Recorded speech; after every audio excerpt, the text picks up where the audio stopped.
यदि यदि विपदा के आने पर ये सुरमुनि दुर्लभ चरण बार बार मेरा छत्र बने, तो मैं अपने जीवन की प्रत्येक श्वास में विपदा का आलिंगन करने के लिए प्रस्तुत हूं। यदि विपदा आती है और विपदा श्री कृष्ण के चरण लेकर आती है, श्री कृष्ण का चरणाश्रय लेकर आती है, तो मैं तो बार बार इस विपदा का आलिंगन कर लेने के लिए प्रस्तुत हूं। मानो मंद मंद मुस्कुराते श्याम सुंदर और पूछते हैं कि सखी क्या हुआ, कल स्वयंवर है और आज किस प्रकार इस विचार में पड़ी हो। अब सखियां सहचरियां संग हैं। द्रौपदी ने और तो कुछ नहीं कहा, केवल इतना ही कह पाई, और कहूं क्या अंतर्यामी, और कहूं क्या अंतर्यामी, तन मन धन प्राणों के स्वामी, तन मन धन प्राणों के स्वामी, और कहूं क्या अंतर्यामी, और कहूं क्या अंतर्यामी, तन मन धन प्राणों के स्वामी, एक बार आकर ये कहिए स्वीकारी बिनती, स्वीकारी बिनती सुनिए नाथ हमारी। बस ये कुछ शब्द द्रौपदी का जीवन आधार रहे। और मन ही मन देखो कितने प्रश्न मन में थे। जैसे ही प्रभु सन्मुख आए, जैसे प्रभु के श्रीअंग की सुवास द्रौपदी के उर अंतर तक पहुंची, और जैसे ही प्रभु का स्वर कान में पड़ा, सखी क्या हुआ, कल तो स्वयंवर है, आज तुम्हारे मन में इतने प्रश्न, तुम्हारा मुख म्लान, अरे प्रसन्न हो, तुम तो स्वयंवरा हो, तुम्हारा प्रसन्न होना आवश्यक है, तुम्हारे जीवन में परम उत्सव का क्षण निकट आया है। और द्रौपदी खींच गई, कहती द्रौपदी खींच गई कि वस्तुतः अंतर्यामी है, और यदि है तो क्या ये ऐसे अंतर्यामी है। द्रौपदी को स्मरण आए नितंबिनी के वो वाक्य, अरे उनमें सब गुण हैं, लेकिन उनकी प्रीत की रीत बड़ी विचित्र है। वो पहले प्रीत बढ़ा के फिर करता है होशियारी, और ऐसा ही करते हैं। उसने कहा अरे वो तेरा सर्वस्व ले लेंगे, तू रोती बिलखती रहेगी, अश्रुपूरित हो जाएगा जीवन, इसलिए मत कर मुझसे उनकी चर्चा। मन में उनकी इच्छा करना उचित नहीं। वो बड़े निष्ठुर हैं, वो बड़े निर्मम हैं। आज तक ब्रजांगनाएं उनके प्रेम में विरहाकुल हुई, उनके आगमन की बाट जो रही हैं, पर ऐसे आए कि कभी घूमकर नहीं देखा। कहकर गए थे कि परसों आ जाऊंगा, आज बरसों बीत गए। वो ब्रजांगनाएं आज तक कृष्ण प्रेम में विह्वला, जल बिन मीन की सी गति उनकी, लेकिन इन्होंने कभी उनकी ओर घूमकर नहीं देखा। ऐसा ही हृदय है उनका, ऐसा हृदय है उनका। वो एक गीत है ना, दिल के टुकड़े टुकड़े करके मुस्कुरा के चल दिए। बस ऐसे ही हैं ये बिल्कुल ऐसे ही हैं। तो आज द्रौपदी को लगा कि बिल्कुल सत्य कहा था नितंबिनी ने। क्यों मेरा मन मुड़ा इनकी ओर, क्यों मैं न चाहते हुए भी समर्पित हो गई इनके चरणों में, क्यों इनकी इच्छा ही मेरा जीवन बन गया। और यहाँ देखो क्या ये मेरे हृदय की वेदना से बिल्कुल भी परिचित नहीं। मैं तो अंतर्यामी कह कहकर इनका भजन करती रही। मैंने तो कभी कुछ कहना इसलिए आवश्यक नहीं समझा क्योंकि सुना है ये अंतर्यामी है, ये हृदय की बात जानते हैं, ये मन के भाव पहचानते हैं और उसी के अनुरूप उत्तर भी देते हैं। पर यहाँ मेरे मन की स्थिति ये है और ये मुझसे हास विनोद कर रहे हैं। पहले अपना मन मुझसे हटाकर अर्जुन में लगाने को कहा और आज स्वयं अपने मुख से अर्जुन के हत होने का समाचार देकर मुझसे प्रसन्न रहने के लिए कहते हैं। और कहते हैं जब वो उलझी सी द्रौपदी और सन्मुख खड़े मंद मंद मुस्कुराते कृष्ण, एक बार तो जब प्रभु की मंद मुस्कान की ओर देखा तो द्रौपदी के मन में एक भाव जगा कि जहां भक्त वांछा कल्पतरु स्वयं मंद मंद मुस्कुराते हो, क्या वहां पर कोई अमंगल हो सकता है? ना, वहां पर कोई अमंगल नहीं हो सकता। जाने श्री कृष्ण की उस मंद मुस्कान ने द्रौपदी के उर अंतर में एक सुदृढ़ विश्वास का संचार कर दिया कि मैंने तुम्हारा हृदय जहां निवेदन किया है वही आएगा, तुम निश्चिंत रहो। कल तक भी क्यों पीड़ा में रहती हो, कल तक भी क्यों उदास रहती हो? प्रसन्न वदना होकर तुम स्वयंवर के मंडप में प्रवेश करना। फाल्गुनी आएगा, सव्यसाची आएगा। और श्री कृष्ण ने एक बात और कह दी कि कल से विचार कर रहा हूं कि तुम्हें पांडवों के हत होने की सूचना तो दे दी, पर अब मुझे लगता है कि क्या पांडव इतने भीरू हैं, क्या पांडव इतने बुद्धिहीन हैं जो किसी के भी षड्यंत्र में आ गए होंगे और उस लाक्षागृह में जीवित जलकर दग्ध हो गए होंगे? अरे यदि ऐसा हो गया होता तो पांडवों ने तो अपने प्राण मुझे निवेदन किए हैं, तो कहीं ना कहीं मुझे भी तो कुछ उसका आभास अनुभव अवश्य हुआ होता। सखी, वही तुम्हारे योग्य है, वही तुम्हारे योग्य है, मेरा वचन मिथ्या नहीं होगा। और ये बात कृष्ण तुमसे भगवान होकर नहीं कह रहा है। कहा द्वारिकाधीश ने, ये बात कृष्ण तुमसे भगवान होकर नहीं कह रहा है कि मेरा वचन मिथ्या नहीं होगा। मैंने तुमसे सखी कहा है, मैंने तुम्हें सखी कहा है, मैं सखा हूं तुम्हारा। प्राण देकर भी यदि अपनी सखी को दिया हुआ वचन मुझे पूर्ण करना पड़ा तो मैं पूर्ण करूंगा, इसलिए निश्चिंत रहो। देखो, चिंता भी स्वयं देते हैं और निश्चिंत भी स्वयं आकर करते हैं। इसीलिए गाने वाला गाता है, तेरे फूलों से भी प्यार, तेरे कांटों से भी प्यार। ऐसे ही भाई ईश्वर का विधान जीव के लिए सदा सर्वविद सर्वभांति मंगलमय है। मुझे लगता है इस बात का विश्वास धर के ही भजन के मार्ग पर पांव रखना चाहिए। एक बात आप देखो, हमारे महाप्रभु जी रस में प्रवेश कराते हैं। पहली बात क्या कहते हैं? जोई जोई प्यारो करे सोई मोहे भावे। अगर आप चाहते हैं हृदय को रसानुभूति हो, मन रस की अनुभूति करे, तो फिर सबसे पहली बात कि जोई जोई प्यारो करे सोई मोहे भावे। मैंने कहा ना, प्रभु ऐसे ही हैं, वो बाहर से चोट भी मारेंगे पर भीतर से सहारा भी देंगे। इसी प्रकार वो जीवन को सुघड़ बनाते हैं, जीवन को सुंदर बनाते हैं। अरे सखी, मैंने तो ऐसे ही एक समाचार तुम्हें दे दिया था। मैं नहीं मानता हूं इस बात को। पांडवों के साथ ऐसा कदापि नहीं हो सकता। पांडवों का अहित कोई नहीं कर सकता। वो देवताओं की शक्ति लेकर जन्मे हैं।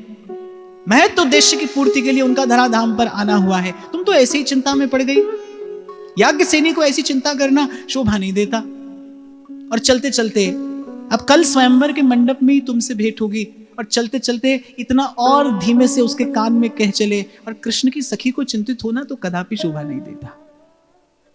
प्रभु ने कहा, मैंने तुम्हें सखी कहा है, मैंने तुम्हें स्वीकार किया है, मैंने तुम्हें अंगीकार किया है। सूरदास कहते हैं, जाको मन मोहन अंग करे, जाको मन मोहन अंग करे, ताको केस खसे नहीं सिर ते, ताको केस खसे नहीं सिर, जो जग बैर परे, जाको मन मोहन अंग करे, जाको मन मोहन अंग करे। अभी कुछ समय पहले महाराज जी कुछ ऐसी व्यवस्थाएं थी जिसके लिए मुझे कुछ लोगों ने कहा कि आपको भी अपना एक ट्रस्ट बनाना चाहिए। कुछ मंदिर की सेवा आदि की व्यवस्था थी जिसको लेकर कि वो सब कार्य सुचारू रूप से चल पाए, तो आपको एक ट्रस्ट बनाना चाहिए। तो मैंने मन में विचार किया, मैंने कहा भाई हम तो यहाँ तक भी आज तक केवल एक ही ट्रस्ट पे आए हैं। अब उस ट्रस्ट के होते हुए दूसरा कौन सा ट्रस्ट बनाए? उसी के ट्रस्ट पे यहाँ तक आए। हमको तो खबर नहीं थी भाई। मैं तो व्यासपीठ पर बैठा हूँ, सत्य सत्य सत्य कह रहा हूँ। मैंने तो कभी स्वप्न में भी ऐसी कोई कल्पना नहीं की थी। मेरे जीवन में ऐसा कोई विचार नहीं था, कुछ भी तो नहीं था, कुछ भी नहीं था। एक का ही ट्रस्ट यहाँ तक ले आया है, और अब मन में कहीं बड़ा सुदृढ़ विश्वास है भाई जो यहाँ लाया है वो क्यों छोड़ेगा बीच में, वो आगे भी कहीं ले ही जाएगा। उसने कोई मार्ग नियत कर रखा होगा। और मुझे लगता है भाई निर्भर जीवन तो इसे ही कहते हैं, जब कल की कोई चिंता नहीं हो, कल की चिंता नहीं हो। और मैं यहाँ मैं कोई सिद्ध नहीं हूं, मैं तो साधक हूं, साधक हूं और साधक ही रहना चाहता हूं। तो भूत में जो हुआ उसका पश्चाताप तो मुझे कभी कभी होता है, मैं असत्य नहीं कहूंगा। जो जीवन में हुआ उसका पश्चाताप तो मुझे कभी कभी होता है, और मैं उस पश्चाताप को भी कहीं जीवन को सही दिशा में ले जाने के लिए उपयोग करता हूं। कुछ अनुचित हुआ उसका पश्चाताप मुझे है, लेकिन भविष्य की चिंता नहीं है। भूत का पश्चाताप अवश्य है, और वो भी मैंने कहा कि मैं सदुपयोग करने की चेष्टा करता हूं।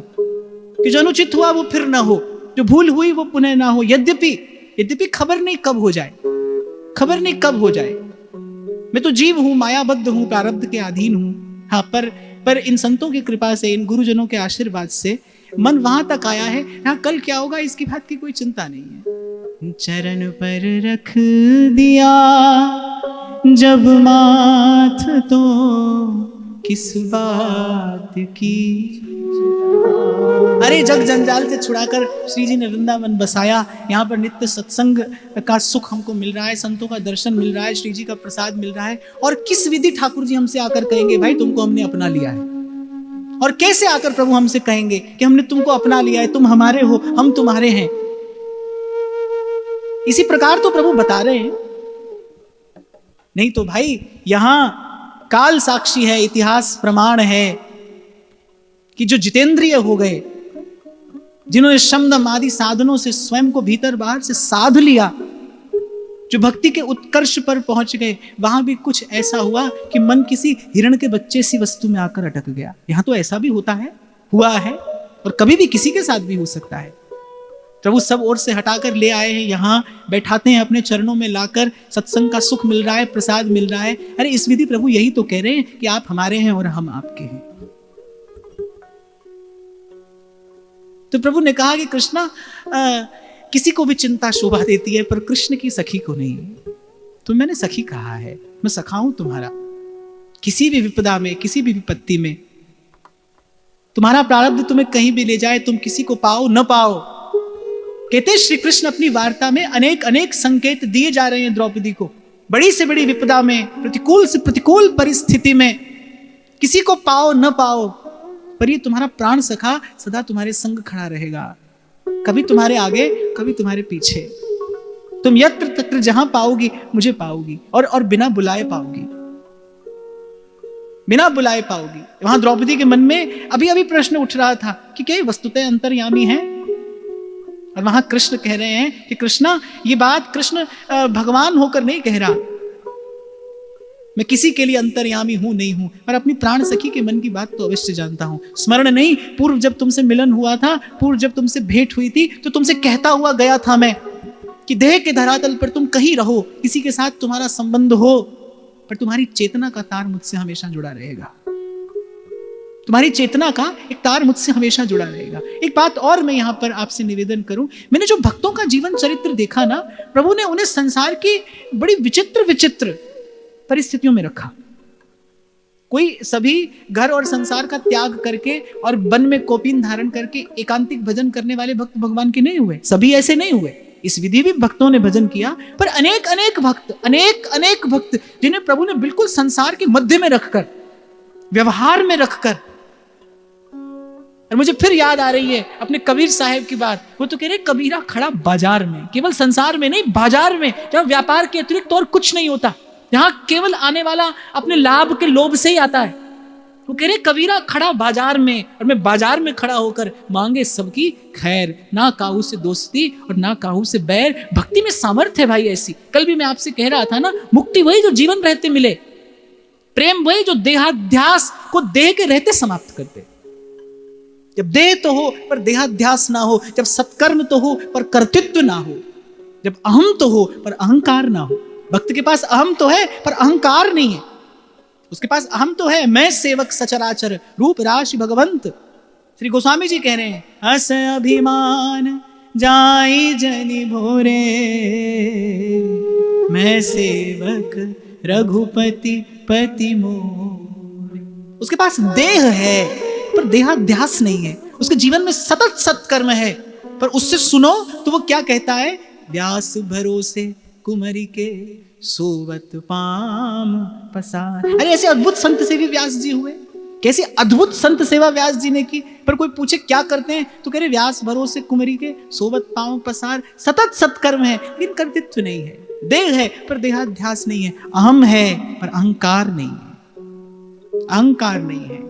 अपने प्रभु की कृपा का मान है पर अभिमान नहीं है, अपने प्रभु की कृपा का मान है और अभिमान नहीं है। और एक विलक्षण उपलब्धि जो भक्त के अतिरिक्त किसी को नहीं हो सकती, उसके पास जीवन है पर द्वंद्व नहीं है, उसके पास जीवन है पर द्वंद्व नहीं है। यद्यपि जीवन का नाम ही द्वंद्व है, द्वंद्व के मध्य ही तो जीवन है, जन्म और मृत्यु के मध्य में ही हानि है, लाभ है, यश है, अपयश है, निंदा है, स्तुति है, खोना है, पाना है, बनना है, बिगड़ना है, धूप है, छांव है, सुख है, दुख है, सर्दी है, गर्मी है। इसी द्वंद्व से ही तो जीवन बना है, द्वंद्व का नाम ही तो जीवन है। लेकिन भक्त के पास ये विलक्षणतम उपलब्धि है कि उसके पास जीवन है पर द्वंद्व नहीं है। एक वही है जो गा सकता है कछु लेना न देना और मगन रहना। पांच तत्व का बना ये पिंजरा, पांच तत्व का बना ये पिंजरा, उसमें बोले मेरी मैना, उसमें बोले मेरी मैना, कछु लेना न देना मगन रहना, कछु लेना न देना मगन रहना। और स्वागत है ऐसे प्रश्नों का, जीवन में स्वागत है ऐसे प्रश्नों का जो अपने साथ कृष्ण नाम का उत्तर लेकर आए। स्वागत है ऐसी विपदा का जो जीवन में कृष्ण का स्मरण लेकर आए। स्वागत है ऐसी विपत्ति का जो प्रभु के नैकट्य का, प्रभु के सामीप्य का बोध कराए। एक और बात, जैसे आपको लगता है ना कि अच्छा आहार, शुद्ध आहार, स्वस्थ वातावरण, ये आपको पुष्ट करता है, ये एक प्रकार का आपको पोषण प्रदान करता है। ऐसे जीवात्मा को पोषण कहां से मिलता है? प्रभु के सानिध्य से मिलता है, प्रभु के सामीप्य से मिलता है। वो जीवात्मा जो श्री कृष्ण को अपने निकट अनुभव करती है, सदा पुष्ट रहती है, सदा आनंद में रहती है। यदि इसलिए आप चाहते हैं कि आप आत्मा के स्तर पर पुष्ट हो जाएं, देह के धरातल पर पुष्ट होना सरल है भाई, और उसका कोई बहुत दीर्घकालिक परिणाम भी नहीं है। अच्छा है, ध्यान रखना चाहिए अपना, स्वस्थ रहना चाहिए, शरीरमाद्य खलु धर्म साधनम, अच्छा है और आवश्यक भी है, पर जो वास्तविक पुष्टि है वो तो श्री कृष्ण का अनुग्रह है। देखो, भाव से, चिंतन से हम प्रभु के निकट हैं कि नहीं। मैं यदि कल की चर्चा पर आपका थोड़ा सा ध्यान ले जाऊं तो आप कभी इस बात का विचार करना कि द्रौपदी जैसा हृदय, निर्मल हृदय, द्रौपदी जैसी विमल चेतना, जब उसने वर्ण कर लिया एक बार श्री कृष्ण चरणों का, उसके बाद वहां से मन हटाना लगभग असंभव था। पर प्रभु की लीला, प्रभु की इच्छा के सन्मुख नत हो गई द्रौपदी, भक्ति भाव से पूरित हो गई द्रौपदी, मान ली श्री कृष्ण की बात, श्री कृष्ण के सुख के लिए, श्री कृष्ण की इच्छा पूर्ति के लिए। और हमारे श्री रूप गोस्वामी पाद उत्तमा भक्ति का लक्षण बताते हैं, आनुकूल्येन कृष्णानुशीलनम स भक्तिरुत्तमा। आनुकूल्येन कृष्णानुशीलनम, कृष्ण के अनुकूल होकर कृष्ण का अनुशीलन करना, ये उत्तमा भक्ति है। उत्तमा भक्ति का दर्शन यहां हुआ। और कितने भय, कितने प्रकार के भय, कैसी कैसी चिंता जो किसी से बांट भी नहीं सकती, जो अपने हृदय की बात किसी से कह भी नहीं सकती। कल भी आपसे मैंने कहा था भाई, द्रौपदी के जन्म के मूल में काम का विकार नहीं है, आराधना का संस्कार है, वो संस्कार से जन्मी है। कैसी उसकी मन बुद्धि होगी, आप और मैं अपनी मन बुद्धि से उसकी कल्पना नहीं कर सकते। कल स्वयंवर है, कल मुझे नववधू का वेश धारण करके स्वयंवर में प्रसन्न वदन उपस्थित होना है। पिता मेरे अधिकारी हैं, पिता ने मेरे लिए जो नियत कर दिया है वही मेरा भाग्य है। आप देखो, सर्व समर्थ होते हुए भी कैसा धर्म है कि पिता ही मेरे अधिकारी हैं, पिता ने मेरे लिए जो नियत कर दिया है वही मेरा भाग्य है। प्रश्न नहीं है कोई, प्रश्न नहीं है कोई। इसलिए एक बात आपको और यहां पे निवेदन करूं भाई, अपने जीवन में आने वाले सुख दुख के लिए किसी को उत्तरदायी मत बनाइए, किसी को उत्तरदायी मत बनाइए। कोई चाहे भी ना, कोई चाहे भी तो आपके सुख दुख का कारण नहीं बन सकता। बनेगा तो कैसे, चाहे तो भी नहीं बन सकता। दो बात है, स्वयं को कर्ता मानते हो तो अपने कर्म का फल मानिए, स्वयं को यदि कर्ता मानते हो तो फिर अपने कर्म का फल मानिए, और यदि स्वयं को प्रभु का जानते हो तो फिर प्रभु की इच्छा मानिए। दो ही बात है, तीसरी बात तो है नहीं भाई। फिर जीवन में राग द्वेष का और झगड़ा झंझट का कोई कारण ही नहीं है, कोई कारण नहीं है। बड़ा स्वस्थ हो जाता है भाई जीवन, इनके चरणों में मस्तक रखते ही स्वस्थ हो जाता है, पुष्ट हो जाता है, प्रसन्नता का द्वार खुल जाता है। जैसे आप इस बात में अपने विश्वास को निवेदन करते हैं कि भाई अब से मेरे जीवन में जो घटेगा वो मेरे प्रभु की इच्छा से घटेगा। और मैंने एक भगवत प्राप्त महापुरुष के मुख से वाक्य सुना, मैं कई बार दोहराता हूं व्यासपीठ से, झूठा भी समर्पण हो अगर श्री कृष्ण के चरणों में तो भी ये उससे निषिद्ध कर्म नहीं होने देते। कोई झूठा भी कह देना प्रभु मैं आपका हूं, तो उससे मिलेंगे, कब मिलेंगे नहीं मिलेंगे ये बात दूसरी है, पर उससे कभी निषिद्ध कर्म नहीं होने देंगे, उसे कभी कुपथ पर नहीं जाने देंगे, उसका कभी पतन नहीं होता। भगवान ने कहा न मे भक्त प्रणश्यति, मेरा भक्त कभी नष्ट नहीं होता, वो कभी कुमार्गगामी नहीं होता, मैं उसे कभी कुमार्ग पर नहीं जाने देता, हाथ पकड़कर थाम लेता हूं। वो बार बार जाता है और मैं बार बार हाथ पकड़कर थाम लेता हूं।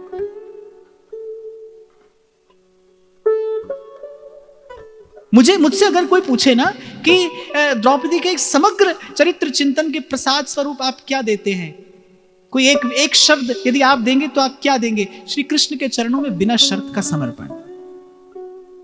मेरे सब सुख दुख से बड़ा आपका विधान है प्रभु, मेरे सब सुख दुख से बड़ी आपकी इच्छा है, आपकी इच्छा है। देखो किसी का आदर करना क्या है, किसी का आदर करने का बड़ा उदार अर्थ है। केवल किसी को प्रणाम कर देना, किसी के पांव छू लेना, केवल यही आदर नहीं होता। और जब बात गुरुजनों की हो, जब बात इष्ट की हो, तो फिर तो उस आदर शब्द का बड़ा उदार अर्थ है। हमारे जीवन में प्रेम तो बाद में आएगा, पहले प्रेमास्पद के प्रति आदर होना चाहिए, पहले अपने प्रेमास्पद के प्रति आदर हो। हम प्रभु के विधान का आदर कर पाते कि नहीं कर पाते? यह दिन भर हमारा चिंतन केवल प्रभु के विधान में दोष निकालने में ही चला जाता है कि केवल हम दोष दर्शन करते ही इस सुंदर जीवन को दूषित ही किए चले जा रहे हैं। प्रभु के विधान का आदर है कि नहीं? अरे कभी तो अपने आप को कसोगे इस कसौटी पर कि नहीं? कैसे खरे उतरोगे? कभी तो जीवन को कसना पड़ेगा ना इस कसौटी पर। ईमानदारी से एकांत में बैठकर आप स्वयं को दर्पण बनाकर स्वयं को देखिए कि क्या मेरे जीवन में प्रभु के विधान का आदर है। मैंने कहा ना भाई, दो बात है, तुम करता हो तो तुम्हारा कर्म है, भक्त हो तो प्रभु का विधान है, दूसरा कोई व्यक्ति तो आता ही नहीं बीच में, कोई कारण नहीं है। और द्रौपदी तो सर्वशास्त्र निपुणा है, वो तो तत्वज्ञ है और उसने जीवन का रहस्य जान लिया है, उसने जीवन का रहस्य जान लिया है। ये जो मेरे सन्मुख खड़े हैं यही सब मंगलों का मूल है। इनसे मुझे कुछ भी मिलेगा पर कभी अमंगल नहीं होगा, कभी मेरा अहित नहीं होगा, कभी अहित नहीं होगा। देख नहीं पाए द्रौपदी को उदास श्री कृष्ण, उसे उन प्रश्नों में उलझा नहीं देख पाए। अरे इसके स्वयंवर का दिन है, इसके जीवन का परम उत्सव है और मेरी सखी ऐसी उदास हो, श्री कृष्ण से देखा नहीं गया, दौड़ कर आए, यद्यपि वो स्थान उचित नहीं था।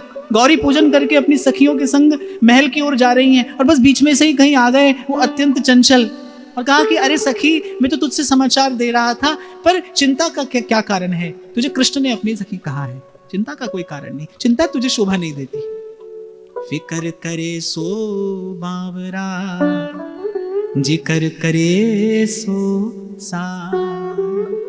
प्रत्येक घटना के मूल में श्री कृष्ण की कृपा रही। एक और बात, श्री कृष्ण का स्वभाव, भाई वो कभी यश नहीं लेते, वो कभी यश नहीं लेते, वो सदा सहस्रों हाथों से यश दान करते हैं, लेकिन कभी अपने लिए यश स्वीकार नहीं करते। वो गाते हैं ना, आप लोग करते हो तुम कन्हैया और मेरा नाम हो रहा है। ये वास्तविक सत्य है भाई, जीवन का वास्तविक सत्य है। आप कभी शास्त्र पुराण उठाकर देखेंगे, आपको सहस्रों नाम मिलेंगे, किसी ने क्या रचा, किसी ने क्या रचा, किसी ने सृष्टि को क्या दिया, किसी ने क्या दिया। पर अगर आप सत्य की दृष्टि से देखोगे तो पाओगे एको हम द्वितीयो नास्ति, देने वाला एक है, करने वाला एक है। आज तक जो हुआ वो उसकी इच्छा से हुआ। एक ही सत्ता, एक ही शक्ति इस समग्र अस्तित्व को गतिमान बनाए है, कोई दूसरा नहीं भाई। हाँ, एकम सद्विप्रा बहुधा वदंती, एक है केवल वो। अच्छा, और श्री ठाकुर जी का स्वभाव है, वो कभी यश नहीं लेते, वो सदा दूसरे को यश देते हैं। हमारे डोंगरे जी महाराज तो यशोदा शब्द का भी यही अर्थ करते थे, बोले जो सबको यश देवे वो यशोदा है, जो अपने सत्कर्म का पुण्य भी किसी को दे दे, जो अपने सत्कार्य का यश भी किसी और को दे दे। देखो भाई, कंचन और कामिनी का लोभ छूट जाता है, पर गोस्वामी जी कह रहे मान बढ़ाई ईर्ष्या तुलसी दुर्लभ, ये कीर्ति का लोभ नहीं छूटता है। कल ही मैं आपसे कह रहा था, बड़े बड़े सज्जन सत्पुरुष जीवन धारण करते हैं केवल यश और कीर्ति को प्राप्त करने के लिए। वो ऐसी चेष्टा करते हैं कि उनकी कीर्ति किरणों का नर्तन दिग दिगंत में दीर्घ काल तक होता रहे। वो बड़े बड़े महत् कार्य करते हैं, किस लिए? विशुद्ध लोकोपकार की भावना से नहीं, यश प्राप्ति के लिए, कि हमें कीर्ति मिले, हम यशस्वी हों। तो कीर्ति का जो त्याग है वो सरल नहीं है, वो सरल नहीं है। क्या कह रहा था मैं इससे पहले? यशोदा, तो जो यश का दान करे वो यशोदा।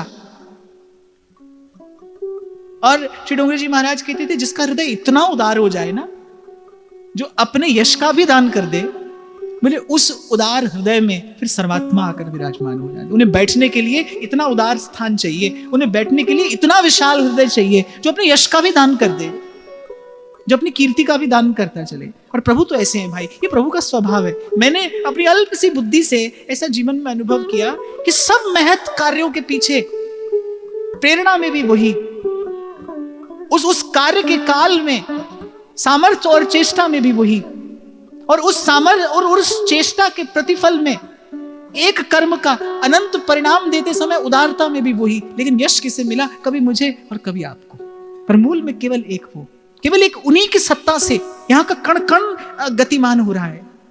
प्रभु यश नहीं लेते। द्रौपदी से भी इतना ही कहा कि अरे अरे कृष्णा, तुम्हारा भाग्य देखकर मुझे ऐसा नहीं लगता कि पांडव हत हुए होंगे। यद्यपि पांडवों को बचाने में श्री कृष्ण की कृपा है, और यदि श्री कृष्ण पांडवों के पक्ष में नहीं होते, पांडव किसी भी प्रकार विजयी नहीं हो सकते थे। और कौरवों के पास न तो शक्ति कम थी, न बल और पुरुषार्थ कम था। उनके पास तो केवल एक बात की खोट थी कि श्री कृष्ण की कृपा उनके साथ नहीं थी। श्री कृष्ण की कृपा पांडवों के साथ थी। इसलिए कुछ देर पहले मैंने आपसे कहा, भाई जहां धर्म है वहां कृष्ण है, जहां कृष्ण है वहां जीवन की जय है। खूब खींचतान कर लीजिए, खूब छल कपट कर लीजिए, खूब विस्तार कर लीजिए यहां पर आप, पर एक घड़ी ऐसी आएगी जब उसका निर्णय होगा। इसलिए प्रयास करिए कि ये जीवन धर्म की छांव में ही आगे बढ़े, फले फूले। ये यात्रा जो है वो संस्कारों के साथ ही आगे बढ़े। इस चरित्र चिंतन का एक ये कारण भी है कि हम यहां से चर्चा कर पाए कि कैसा जीवन प्रभु को प्रिय लगता है। हम बार बार कहते हैं भाई हमारा जीवन ऐसा बने जो प्रभु को प्रिय हो, प्रभु के अनुकूल हो, भजन के योग्य हो, पर कैसा जीवन प्रभु को प्रिय है। तो यहां भी कृष्णा को यश देते हुए कि कृष्णा अब प्रसन्न वदन जाना और महल में रुचि पूर्वक श्रृंगार करना। कल तुम्हारा स्वयंवर है, स्वयंवर मंडप में प्रसन्न वदन उपस्थित होना, मैं वहीं पर तुम्हारी प्रतीक्षा करूंगा। फिर से एक ठंडी सी हवा का झोंका अपनी प्राण सखी को देकर द्वारिकाधीश अपने महल में पधारे, याज्ञसेनी अपने महल में पधारी। आज की चर्चा यही श्री जी के चरणों में निवेदन करते हैं। आप सबके हृदय स्थित प्रभु को प्रणाम, महाराज श्री के चरणों में वंदन।